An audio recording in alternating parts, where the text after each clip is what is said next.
எம்மொழியும் கற்போம் நாங்கள் வாழ, எங்கள் மொழி தமிழில் கற்போம் எங்கள் இனம் வாழ. இந்த கோட்பாடு யாராவது சொல்லுவாங்களா? அவர்கள் திராவிடர்கள் என்கிறார்கள், நாங்கள் தமிழர்கள் என்கிறோம். அப்ப அவர்களுக்குள்ளதான் போட்டி. அவர்கள் ஊழல் லஞ்சம்ங்கிறாங்க, நாங்க உண்மை நேர்மைங்கிறோம். அவர்கள் வாக்குக்கு காசு கொடுக்குறாங்க, நாங்க வாக்கு விற்க கூடாதுங்கிறோம். மதிப்புமிக்க கருவி ஜனநாயகத்தில் மக்களுக்கு இருக்கிற மதிப்புமிக்க வலிமையான உரிமை வாக்குங்கிறோம், அதை விற்க கூடாதுங்கிறோம். என் மக்களை வாக்கை விற்கிற சந்தையா மாத்தினது யாரு? இந்த கட்சிகள். ஓட்டுக்கு காசு கொடுக்கிற கட்சிகளுக்குள்ள போட்டி. அப்ப அவங்க சரியா தானே சொல்றாங்க, நான் வாக்குக்கு காசு கொடுக்க மாட்டேன்.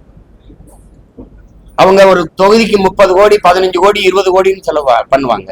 நான் அந்த வட்டி காசை கூட செலவு பண்ண எங்களுக்கு வசதி இல்லை. அப்ப வேற தானே, நாங்க அந்த போட்டியில் இல்லை தானே. ஏதாவது சரிதான் அண்ணன் சொல்றது, போட்டியில் இல்லை. அவங்க எனக்கு போட்டி இல்லை, எனக்கு யாருங்க போட்டி இல்லை.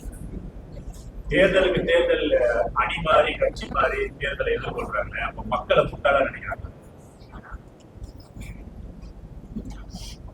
நினைக்கிறாங்கிறது என்ன கேள்வி? நினைக்கிறாங்க தான்.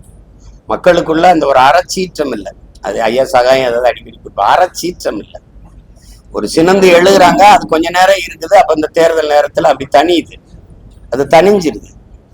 அது ஒரு சின்ன சமரசம் ஆயிடுது, சகிப்புத்தன்மை வந்துருது. அவங்களுக்கு தெரியாத அந்த தொடர் சகிப்புத்தன்மை தான் அடிமை பிறக்கிறான்னு தெரியல. அடிமை உணர்வு எங்க பிறக்குது? அநீதியை கண்டு அச்சம் கொள்ளாமல் துணிந்து எதிர்ப்பு.